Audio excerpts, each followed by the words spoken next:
Welcome to Above the Tape, an all-access FEVA podcast. We are back. My name is Davis Lauderdale, and I am your favorite director at Florida Elite Volleyball Academy. But more importantly, I am the host of the #1 volleyball podcast in Florida, at least in the Tampa area.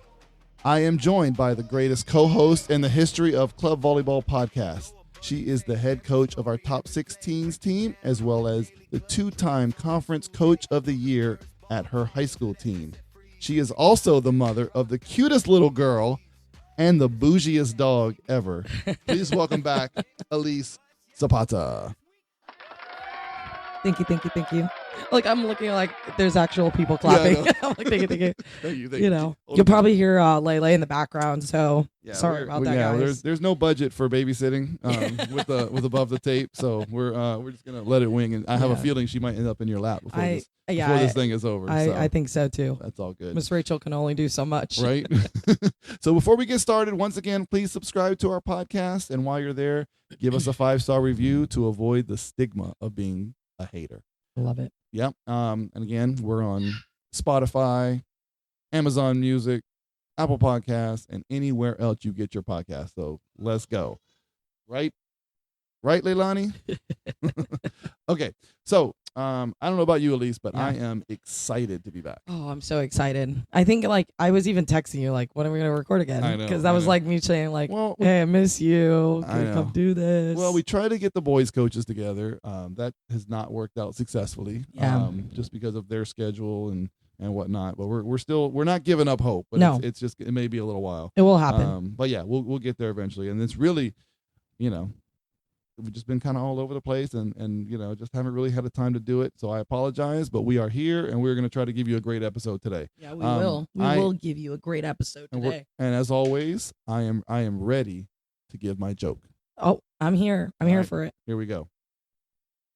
What do you call a guy who can't stand? Lele said, I don't know. You ready? Yeah. Neil. You're right. Okay. All right. Sorry. That's that a good was one. good. That's a good one. That's a good one. I had to come with a strong one. Yeah. It's been a couple weeks, so I couldn't come out with a weak joke. So that was good. And maybe in a year I'll use the Eric joke, but for now I gotta come up with my own. That was good too. Yeah. So I do have to admit, I've been pulling in Elyse and take a vacation last week while you were coaching. When I say vacation, my son had a basketball tournament in Virginia, so I went there to watch. Last year I stayed back and did volleyball, and this year I just decided that I'm going to try to be a good dad and go watch him play. You are a good dad, even before this year. Yeah. I'll give you that. He played really well in 2 out of the 3 games, and then I disowned him for the other one. But he overall he had a really good tournament. He's been working really, really hard. He and I have been training together, so we go to LA Fitness, and he does other stuff too. But with me, I try to take him to LA Fitness once a day, and it's great. It's been a lot of fun, but I have to admit, it's killing my body. I am in so much pain all the time. That is just it's killing me. I can't. I hurt so bad. So today, he's like, Dad, I gotta get a haircut. I can't go play basketball. I'm like, oh man, okay. But in my head, I'm like, thank you. You're like, my back, my shoulders, everything hurts. So we've been playing, and for an old fat guy, I can play basketball. I'm not bad. Yeah. I play with everybody. I play with is average 25 years younger than me, and I can still hang. I'm not the best anymore, but I can still hang. Are you still in that dad league, old man league? I don't do that anymore. No, but I just don't have time with volleyball. But the LA Fitness, everybody in there is between 18 to 25 years old. So literally the prime, and I play with them, and I can hang to a point. To a point I can hang. Sometimes they make me guard the most athletic person out there, and I'm like, really? You really think I can guard this guy? You see my belly? Really? That means you got the skills. They're like, dang, this guy can do it. So it's fun. I enjoy it. Basketball is my first love. But Jordan finally beat you too, right? Yeah, that's what I was getting to. So we played 1-on-1, and this is taking place. This story is taking place within probably the last 6 to 8 months. So originally, I would beat him, and I'd beat him pretty good, to the point where I'm not even playing full speed. I'm kind of letting him get a bucket here or two. Yeah. Then it started getting harder, and then it started getting harder. So then it got to the point where, okay, we'll play 3 games. I'll beat him the first 2. Third, I'm done. I'm so tired. He beats me. I'm like, okay. Then it started to get to where the second game he's beating me. And then about 2 weeks ago, he beat me the first game, and it wasn't really that close. And I had no answer. I had no answer to guard him. It was really bad. So therefore, we will no longer be keeping score when we play basketball. I want to. We will no longer. He got his score. one, and that's it. That's it. I'm not. You're I'm not giving him anymore. Because I already told him my back was sore, my knees hurt, and so I had my excuses ready because I'm not letting that happen again. But that's so I'm funny. Officially no longer keeping score with him. So it is a good thing, and I know that I should be happy. Yeah. But I'm not. I don't like it. I don't like it at all. It's just another indication that I don't need, that I'm getting old. That made me think of a story. Like my brother. So those that I know, my brother played professional baseball, and my brother was pretty good, and he was good. He was very good, and he used to play catch with my dad a lot. And my dad said there was one day he just knew it was time to be done catching for Jason, and it was like the ball just swerved like this, and he was like couldn't catch it. He's like, nope, that's it. I'm not doing it anymore. He's like, I'm not doing it. I can't. Your light throwing is scaring me. Yeah. So yesterday, this is a true story. I hired his club coach to come out and to do a lesson with him and play 1-on-1 just to beat him, just so I could be like, get the satisfaction of watching him lose. So anyway, that was kind of fun. But before we do get into Buccaneer Bash, which happened last weekend. I'm going to get serious for a second, which is not something I normally like to do, but I am going to get serious for a second. The volleyball community lost a member last week. Madeline Briggs, who played for Tampa United, I believe she played for her entire career, passed away. I did not know her very well. I mean, I took pictures of her a couple times at her media day. But I remember seeing her play, we played her many times. You played her this year, many times. Yeah, a handful of times. So by all accounts, she was a, complete sweetheart. So, on behalf of myself, Elyse, everyone at FEVA, our deepest condolences go out to her, to her family, her teammates, everyone at, Tampa United, and anyone who's really been, affected by her loss. Yeah. So just a really sad situation. I just absolutely hate it. It kind of reminds me sometimes that even though we are different, we're on different clubs, we're all one. We are, at the end of the day, we're all one big family. Yeah. And their loss is our loss, and it's just a loss for the whole, the whole community. So, terrible, terrible, terrible thing. We unfortunately lost an amazing girl a few years ago. Her name was Sarah McCormick. And she wasn't with us very long, but when she was, the time that she was with us, she made a amazing impact on the club. It was kind of a sad story, but the night, the practice before her last practice with us, Fernando was telling me and Katia after, she's like, oh man, that's Sarah. She is just like the heartbeat of that team. Like, she leads that team. She's got such a great attitude. So, it was just an awful, awful, awful thing.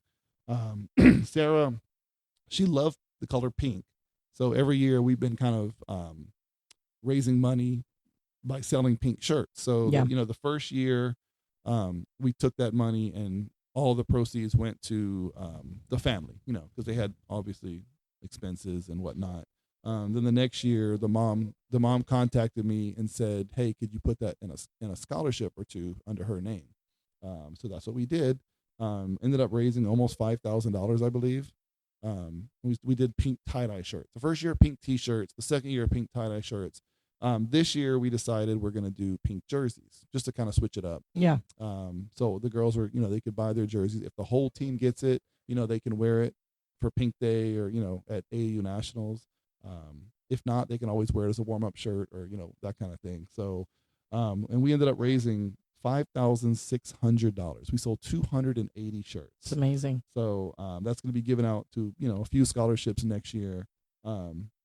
It's it's just one of those things where it kind of keeps her memory alive, I think. And I think they did something similar at Land O'Lakes. I believe. Yeah. So the high school I coach at is rivals with the high school she went to, but we're all in the same community. We're all the same county. So head coach of that school asked if we can do kind of a pink out night. It shows Shining Bright for Sarah McCormick. So we did that. It's a really great opportunity to start. That's what kind of started the scholarship for them, and it was just a great opportunity because so many people in the community come to that game. So we were able to raise an incredible amount of money that night. Yeah, I was there. My team wore the pink shirts as well with our school logo, and they did the same thing. So there's, like I said, all these girls are friends. Yeah.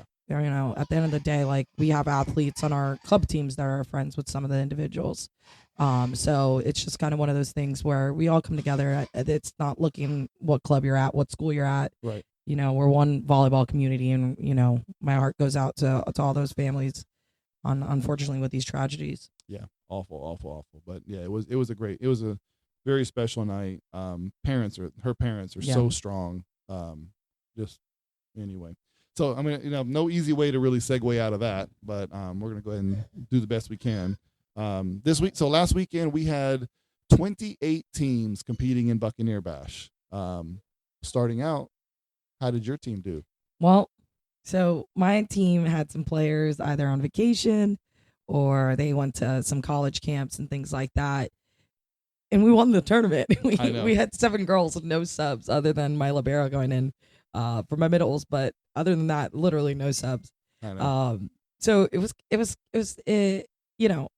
I don't like, the competition was pretty decent. Yeah. I have to say Buccaneer Bash's competition level has gone up in the last few years. Yeah, it has. And it was a tournament that we weren't originally in, but then we saw the teams that were there and we're like, okay, let's get in that. But it was fun. I mean, we played well, for not playing in a month and a half, really, like an actual game like situation. It was nice. It was just nice to be around everyone and, again, sports world, but they did great. We for having 7 players, I mean, we did everything we could do. Yeah. And it's fun to see, and it shows the girls too, like, I could step up and I can play all the way around, and I can step up and I can do this. I had Maddie on the outside playing middle back. I had Gabby playing right back, right front, Did you have any playing time complaints over there? I hope not. No, I didn't. If anything, I had complaints of, I want to be off the court. Yeah. Not necessarily. No, but I'm really proud of my girls. They came together. They pulled off that win. They were bringing some medals home to their teammates that were on vacation and stuff. Yeah. So, it was fun. It was a great tournament. Awesome. So, and as a club, FEVA, we won 14 Open, 15 Open, 16 Open, and then 15 Club. Yeah. You need to explain it a little better, though. I'm getting there. Okay. So our, 14 Michaela won 14 Open. Yep. They just continue to win. That's all Michaela does is win. Yeah. That's all she knows how to do. So and then of course 15 Open was a finals between 15 Brittany and 14 Kadia. 14 Kadia ended up taking it. But how cool is that? Open and both. I love it. And 2 of our teams are in there. 15 Club, Michael doing what he does. So Michael has now won 4 tournaments out of 8. He has won the gold, first place. He's the male version of Michaela. Yeah, he just keeps really winning. The guy just keeps, and the way he just walks around, carries himself. He's like, whatever. And he, it's funny because he keeps texting me like, when am I going to be on the podcast? When am I on the podcast? And I keep saying, you got to win this tournament, and then he keeps winning the tournament. So now I guess during AAU we're going to have him on. Yeah. I mean, I guess he's kind of earned it. That's okay. But Michael is great. I'm telling you, Michael may be the most beloved figure in FEVA. He takes me and Fernando's crown sometimes. I think. Honestly, like who doesn't like Michael? When Davis was young and cool, I feel like it was Michael. Michael's old too. He's just not. Michael's not old. He's not Michael knows how to hang. Yeah, he does. Davis over here, on the other hand, like Davis comes out and then like we turn our head, Davis is gone. Like poof, like the fairy godfather. Like He just leaves. Oops, where's Davis? Listen, I got stuff. I got stuff going on. No. Anyway, it was overall a great weekend. You know, some of our other teams did really, really well too. But it was just it's nice little warm up for AAU. I love it. I just love that tournament because like I don't get the opportunity to see a lot of these teams, right? Because we're at different tournaments. Everybody's together. It's great. Like, and I got to sit down, talk to some of the parents about the podcast, and even some of the coaches, like the coach I was talking about at St. Pete that was talking about the podcast. He's like, "Thanks for the shout out." So like, you got another shout out. You got 2 shout outs. Hey, all you gotta do is come up and talk to us, and we'll shout you out. Like, come on, or you know what, coaches? I know you guys listen to it, right? Tell us some stories. Yeah. We'll share some stories. Yeah, and you can send it to fevapodcast@gmail.com. But I really wish people would, do that because this is for fun. This is not, I mean, it's a FEVA podcast, but it's really a volleyball podcast. Like, it's for everybody. Like, we're not trying to get business from this. It's just to have fun. Honestly, it's just probably really to fulfill me and Davis' bucket of being we can hang out. We're like cool, Yeah, we can hang out. It keeps us the cool title for us. Yeah, and I love coming all the way up here. Just to see Leilani, of course. Yeah. But yeah, it's come up and give us a shout out, man. We don't bite. No. I mean, Elyse might when she's in a bad mood, but other than that, we'll be fine. I call it passion. There you go. So now we are headed into AAU Nationals as well as USAV Nationals, which are I think mine and probably most people's favorite tournaments of the year. It's kind of like obviously it's a 4-day tournament, so they're both 4 days, so they're big tournaments where teams from all over the country.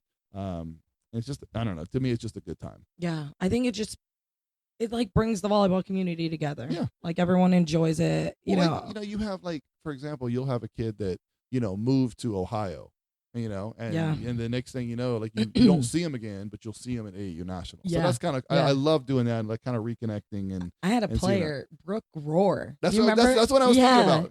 Brooke Roar. I remember seeing her. I'm like, did you coach? My gosh. How did you? Oh, you coached her. I coached her. That's right. She's like, she's exactly the one. She's the one I was thinking about when I was just saying. But it happens to other people too. You see, you see kids, and when I like I said, I used to live in Hawaii, and I shot weddings. Yeah. And so there's a girl there that a family there that I shot their wedding probably 18 years ago, something like that. Wow. And their daughter plays. So every year, I'll find them on their court and go just say stop by hi. and say hi. So it's cool. It's kind of a cool thing to do. Wasn't it like people outside the United States were able to play before? That's like back in the day, that's like 10 years ago. Not even 10 years ago, like 4 years ago. That's after before COVID. That's when it was. It was before I feel COVID. like I remember playing like a team from Japan. Were you there? I think it was Japan or China. I can't remember which one. Yeah, I think it was Japan though. But that's the thing is that's the downside of AAU Nationals. I mean, so there's a couple of things that I don't like as much, and that's the number one. I remember it was like really sad because like we would meet a lot of amazing people. I mean, how cool is it to be 13 years old and play against Japan? Yeah. Like, come on. Like, that's just so That's cool. awesome. Yeah. That's awesome. And it Maybe you guys need to consider bringing that back. I know. Yeah. I've already had that conversation. I've actually called them and had that conversation. Really? And their response is there's just too many teams that are trying to get in, and we want to, let the American teams get in first. But, man. Yeah, but I feel like if an opening comes, just like give them an wave. opportunity. Just make another wave. I mean, we're already there for a month and a half. We're 6 waves as is. Why not just go 7 or 8, That's and if I'm not mistaken, didn't it used to just be 1 wave? Or am I crazy? No, you're crazy. Okay.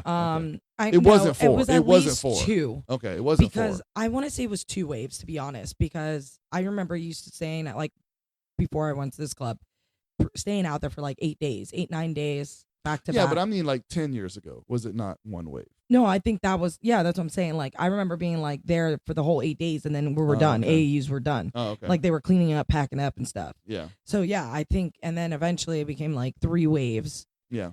And now this is outrageous, to be honest. I'm like, oh my god, it's 6 waves now. It's insane. Wild. And it just keeps getting bigger and bigger. And volleyball it's just like, keeps growing. We'll wave you in 14. Yeah.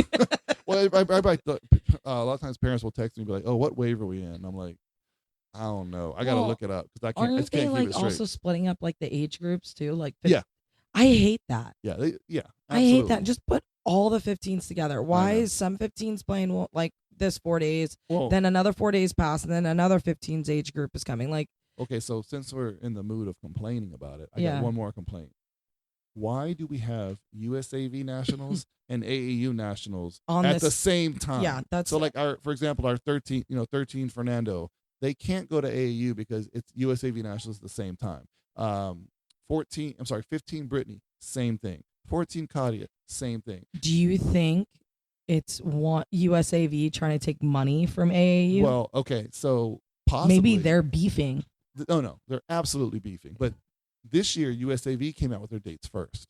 So I actually, maybe I shouldn't say this, but it is an all access podcast, right? So I called AAU and I talked to the head guy. Listen, I'm just telling you the truth. I'm not lying. I'm telling you what he said. And basically, they don't want to have to change their dates because of USAV. So it's just they're beefing. It's a peeing contest. It's basically what we're doing. It's that's all it is. It's a peeing contest because they don't want to move their dates for this team. And I'm like, can't we all just get along here? Can't we just? I want to give both of them our money. You know what? You know what I mean? Like, at the end of the day, guys, AAU, USAV, you could cancel me for this, but like, it's about the kids. Yes. And girls, really, honestly, a lot of the girls probably like AAU way better than USAV. Yeah, but you can't not go to USAV if you're in a bid. And that's what I'm saying. Yeah. Like, it's just they're there because they have to be there. They worked all season for that, right? Which is great. It's a huge accomplishment. And I've got to coach in both. Yeah. And you want me to wait to answer that? No. Go ahead. And AAU's is incredible. Yeah. Like, I love it. It's fun. Like David says, you get to see everyone. You get to be a part of it. It's 4 days long. Like, it's just fun volleyball. And when you win, like, you actually, it's a way cooler celebration. Spectacle. The celebration is way bigger. It's like used to have Mickey Mouse, but now they have like a generic thing. Yeah. But it's still really cool. It's so grand. You could tell that AAU is putting a lot of work in. Like USAV, I love it. It's great seeing the best in the country play. It's so fun. USAV is probably a little better competition. Correct. Because everybody had to earn their spot 100%. But it's also it almost feels like any other tournament. Yes. Or like it just feels, I'm trying to find the word. Like USAV, it's just like a suit and tie compared to like jeans and a t-shirt. Like, does that make sense? It was a polo. It wasn't a t-shirt. It was a polo. But do you get what I'm saying? Yeah. Like, no, it is. It is. A polo. Pretty soon it's gonna be. Oh, he was in a t-shirt and shorts and flip flops. And flip flops. Like, were you in flip flops? No, no, just I am now. I am now. But the camera only goes from here up. It doesn't matter. Yeah, I'm not even wearing shoes. So if you can see my dogs, I'm sorry. So anyway, so I am headed up on Monday to AAU Nationals. Okay. And I will be there for 2.5 weeks. However, I get a 4-day hiatus to go to Indianapolis for USAV Nationals to watch our I was gonna say, are you going to USAV? Yeah, I wanted to do it. I thought, we had 3 teams at that one way. The 13s go by themselves, but the 14 Kadia, 15 Kadia, and 15 Brittany are all there at the same time. Okay. I just felt like that was a good, it's a good one to do, and kind of get me out of the Orlando thing, after a while. There's only so many times I can go. Anything other than volleyball this summer? Please tell me you're going somewhere. I'm not going anywhere. Why? But we are. So listen to this. When we're in, and I don't think you probably don't know this. While we're in Indy, your boy found out that the Indiana Fever with Caitlin Clark are playing. And can you give me your shirt? I got tickets for the whole, like, everybody who wanted to go. There's like 60 of us going. Wow, that's awesome. And we're gonna get to before the game, go to the shoot around. So they're gonna walk us down to the lower area. We can sit and watch before everybody else comes in. And listen, how do you do this? Anytime, because I know people. I just called. I love it. But no, like anytime you with basketball, professional basketball players, the coolest thing to do is just watch them shoot around. Yeah, it's almost better than the game because you can see how incredible they are. Like, their technique, it's just incredible. Yeah. So I'm actually super excited about that. To go watch that. So that's going to be kind of the highlight for me. That's so cool. I would love to watch her play. Yeah, I mean, I would too. I mean, at the end of the day, the girl's an athlete. I did just say she better not. I told the ticket guys, like, she better not get hurt. Because I don't care. Put her out there in a wheelchair. I'm not coming to watch anybody. When you with have her. like 60 people coming, if she's hurt, she better come out on that court anyway.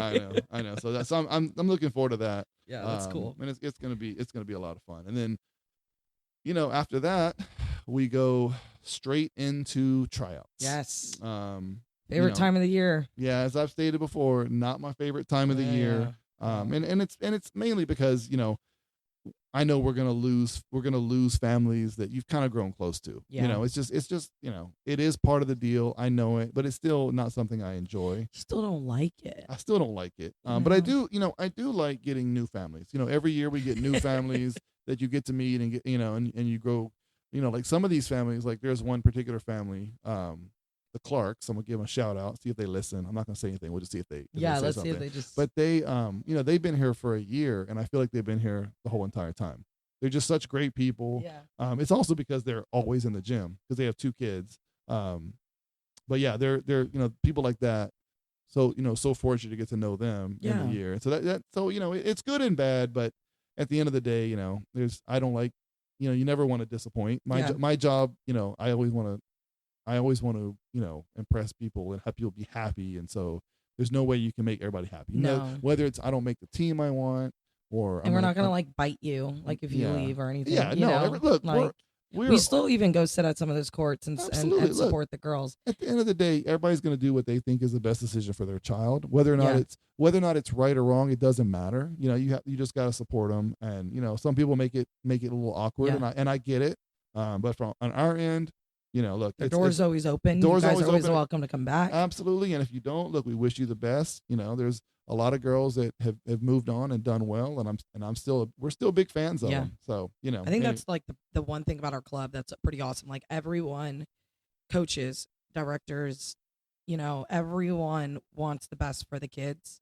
Yeah, and that's all we care about. So it's like, don't think like you have to really try to burn a bridge with us. Right. Yeah, because we're always very open and happy. Yeah, to bring people back. For those of you who are not loyal subscribers to the podcast, first of all, shame on you. But if you are not a loyal subscriber and you didn't see it on the previous episodes, Elyse, what are some things that you're looking for in a girl when they try out? Ooh, I love this question. Well, one, the demeanor they have on the court, right? Obviously we're looking for their skills. Whether your platform, footwork, agility, athleticism. I think that's a big one. I think coaches sometimes can focus on like, oh my God, that girl hit the ball extremely hard. And then there's nothing else that really stands out, right? The way they're communicating on the court, the focus, the listening of what a coach is trying to say. I think the biggest thing though is really going out there. I think some girls get scared, obviously, right? But going out there and just doing everything you know how to do, and it will go. It will flow, right? So we're looking at your skill level. That's number one. We're looking at how you perform in game like situations, right? We're looking at if you can comprehend what we're actually bringing to the table, like what we're telling you to do. And there's so much that goes into an athlete, but the biggest thing, you gotta be athletic. Yeah. You gotta be athletic. You gotta be athletic. We can teach the skill, right?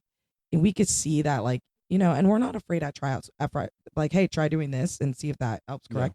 We don't mind telling you guys what you're doing wrong to see if you can correct it. Yeah. And that just shows, like, if you're an athlete, you're able to go out there and make that correction. Yeah. And that's a big part of the sport itself. I'm going to assume attitude plays 100%. a huge part. That's my biggest. That's my number one. I would always, I'll pick a girl with a better attitude, and maybe she's hitting 6 of the 10 in, than a girl that is awful attitude, dirty looks, rolling eyes, that's hitting 9 out of the 10 in. Right. I'm gonna pick that girl the 6 out of 10 every day. And that's one of the things I always tell my son when he's getting coached. I'm like, you always look your coach in the eye. Yep. You never make excuses. You don't argue with the coach. Yeah.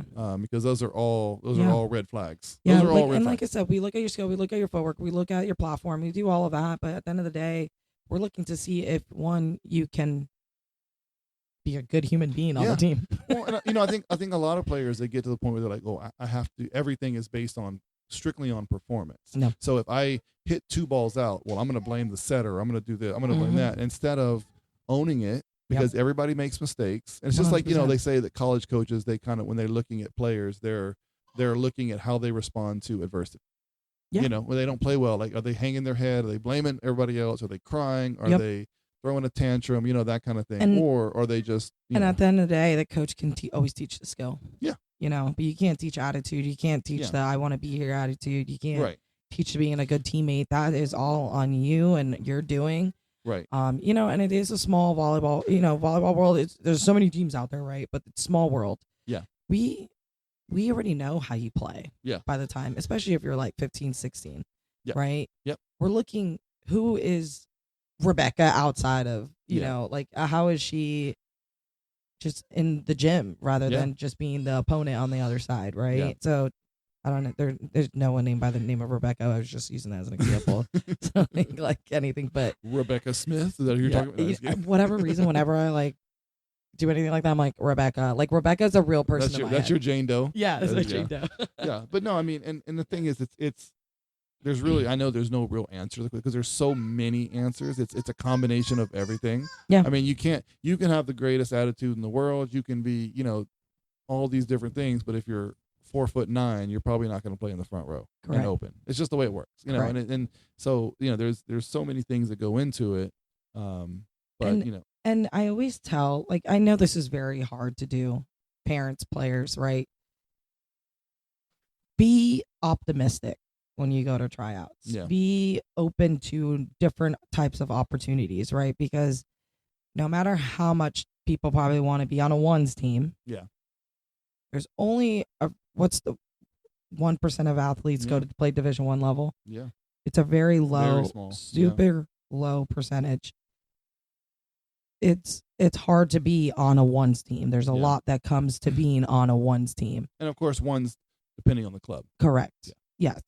Yes, and that's another thing, right? A ones team at a certain club might not be the same at another. Right. But look at our twos teams. Our twos teams are kicking people out of ones teams tournaments. It's, you gotta look at it. You have to look at it at the skill level of the team, and not what number that team is for that club. Right. Yeah. And I think people forget that sometimes. We kind of get caught up, and that's tryouts, right? That's the thing, and in clubs we'll use that as like a way to get players. Oh, you can be on our ones team, but look at that skill level and look at the coaching you're going to get compared to another team's maybe twos, right? And the coaching you'll get there. Yeah. Always look at the girls around you. Sometimes I even tell my players when I do it for high school, I want you to stand right here and look and observe everyone, and I want you to see, like, oh, I can see why that player is right there and on that court right now. Yeah, and that's the thing too, is I usually remind, I have to remind parents sometimes that, oh, my daughter had a great tryout. I don't understand why she didn't make, this team. I said, well, I'm not saying she didn't have a great tryout, but the one thing is you're not really watching everybody else. Mm-hmm. Your eyes are fixated on your daughter, which is obviously normal. That's where that's where they should be, but you're not seeing everybody else. You can say, oh, I saw this girl hit, the ball out, but you didn't see everything else. You're not watching that girl as closely as you're watching her. So as parents, we're always going to be biased. Even though I do what I do and I'm giving you this lecture, I'm still biased when it comes to my son. 100%. You can't help it. You cannot help but because you know exactly how hard your child is working. You know exactly how much they want it, and so on and so forth. So it's very difficult, but it's, and don't knock down the twos team until you see what the twos team is. Look what our twos team did. Look what Brittany's teams did, and look what Michaela's team did. I mean, these are both, they regularly beat other clubs ones, regularly, all the time. So it's not always a bad thing to make the two. And look at our threes. I mean, look at Michael, 4 tournaments. I mean, that's incredible. So just look at the skill level. Yeah. Just look. That's all I'm asking players and parents to do. And the reason why I say that, because I don't want you guys to lose out on a great opportunity just because you don't think Yeah. It's the number one team in our club. Right. And, Right. and of course, in a way, when, we are also trying out as a club. Correct. When they come to us, we're, because the athlete still has to accept the position that they're Mhm. offered. And, a lot of them are going Gotta to be happy where you're at. they're kind of going to multiple clubs and they're getting, there's some players that get offered the ones at any club. Mhm. And so, we have to kind of,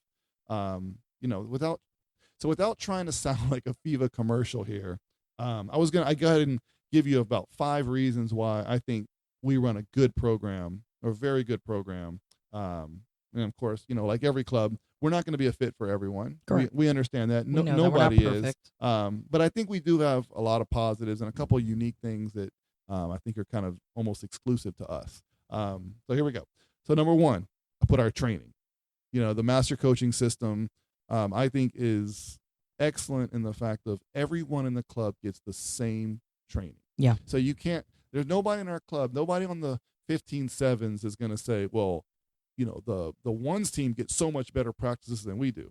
That's actually not the case, because you're being coached by the same coaches running the exact same drills as them. So that complaint has completely gone away.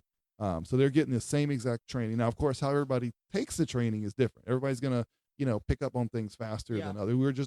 You and I just had a conversation off camera about, like my son, he picks up things in school really, really fast. Mhm. Some people just pick it up faster. Some people, in an athletic sense, pick up things quicker. Yeah. That's just the way things work. There's nothing you can, that's just reality.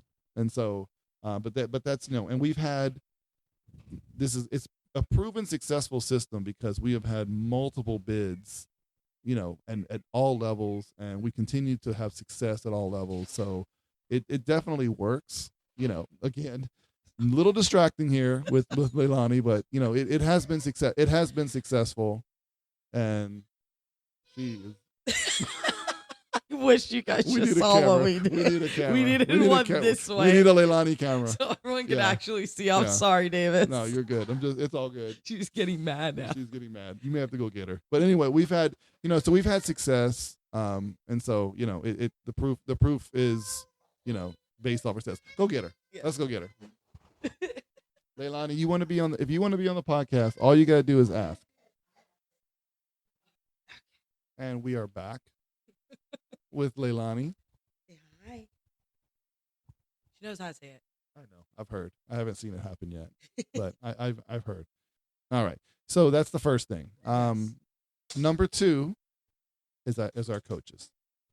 I think we have an amazing coaching staff. So many high-level coaches. So many coaches that are, maybe we have a few that are younger that are getting better. I mean, we had Coach Kennedy on. How incredible has she been as a coach? Oh, she's I mean, awesome. she's been amazing.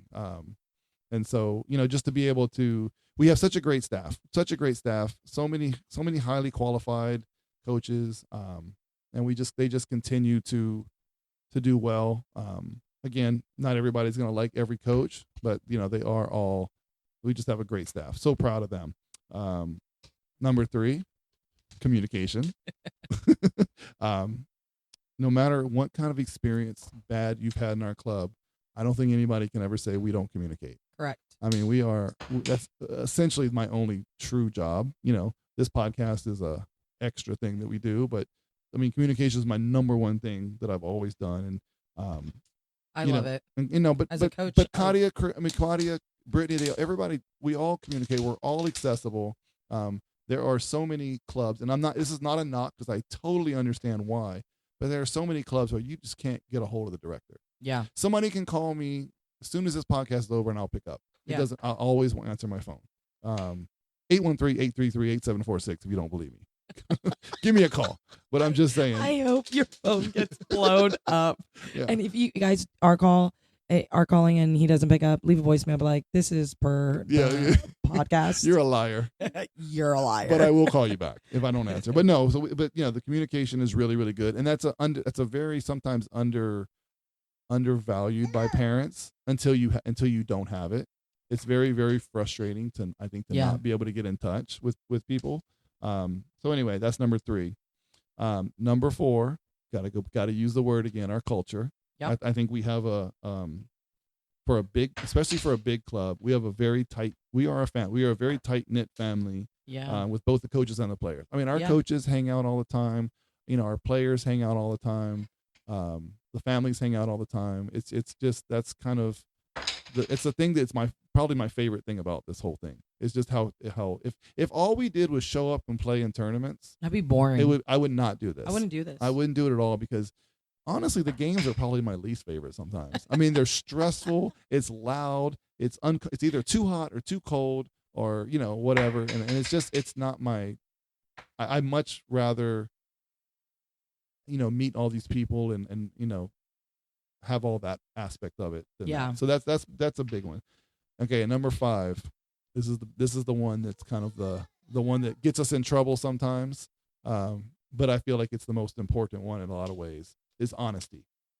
And what I mean by that is, we are not going to tell you what you want to hear.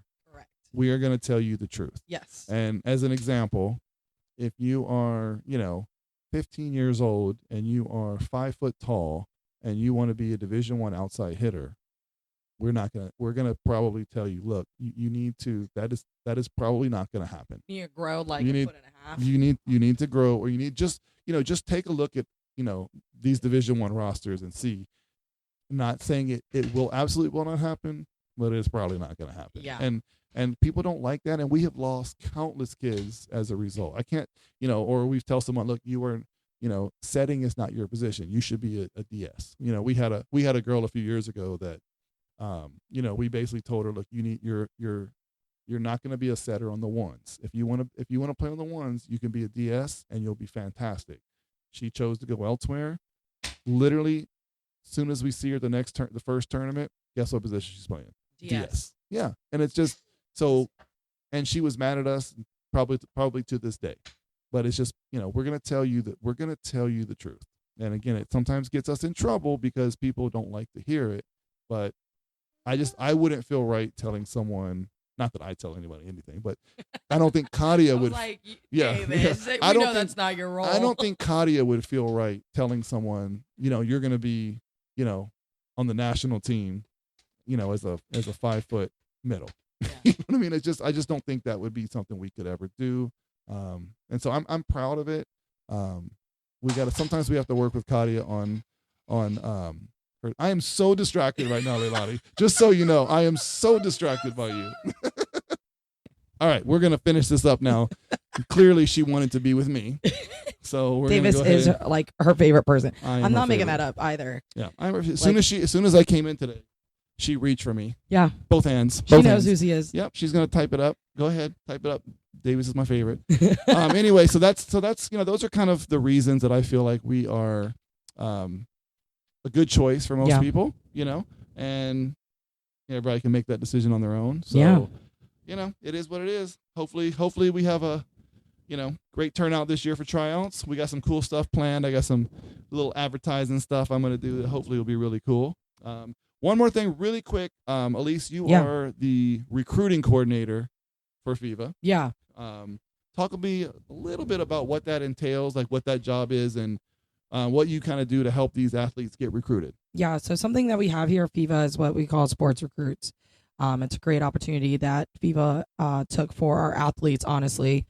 It's a platform that you're able to upload your film, communicate with coaches. Since we do have it for our club, we have a lot more features than you would like on the free version and stuff. So what I do is I upload, I put all the athletes in their respective teams and their categories and things like that, and kind of monitor their websites. I speak upon what sports recruits offers that we need to be taken advantage of.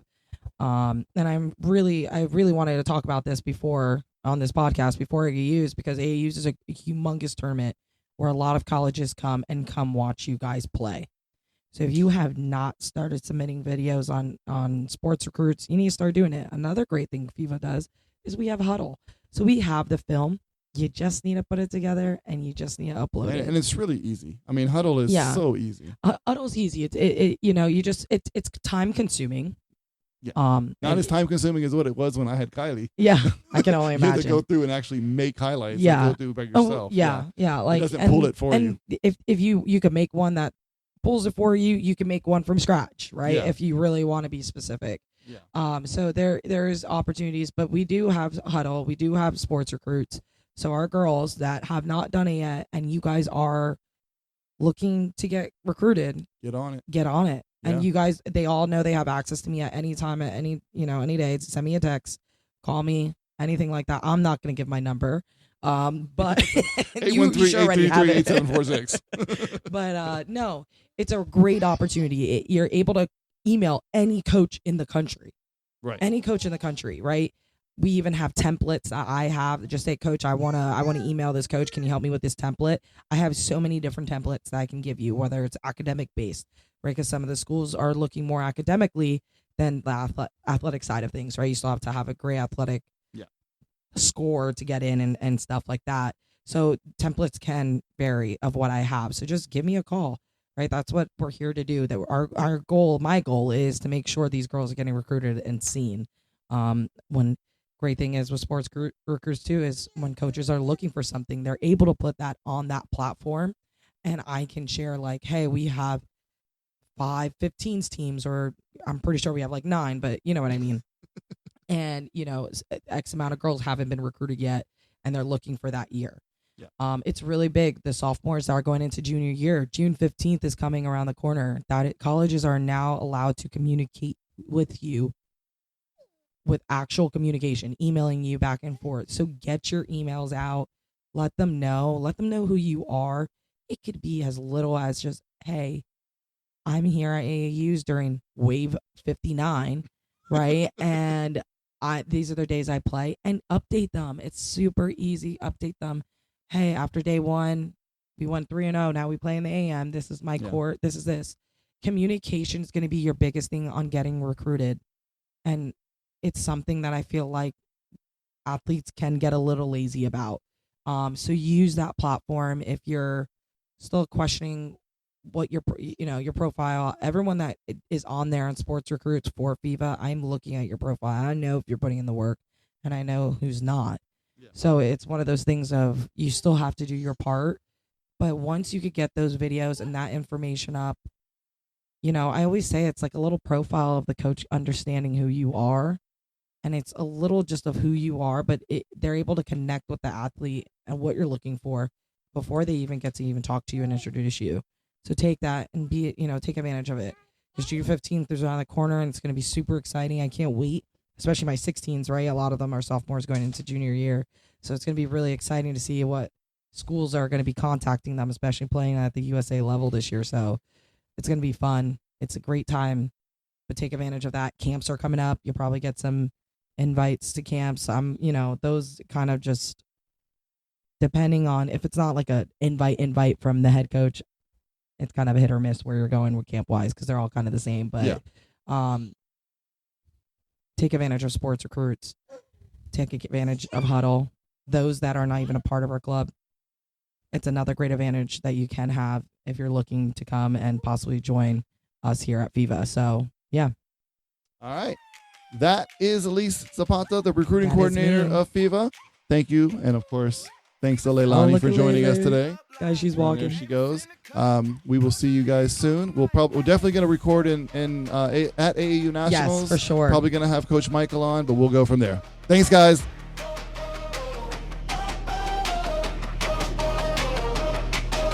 We go above the tape, every story, every play, break it down on the daily, club dreams on a Tuesday. From the first ball toss to that fist that freeze, every dive, every drop, gotta take from Elyse. Davis with the stats, he be talking that heat.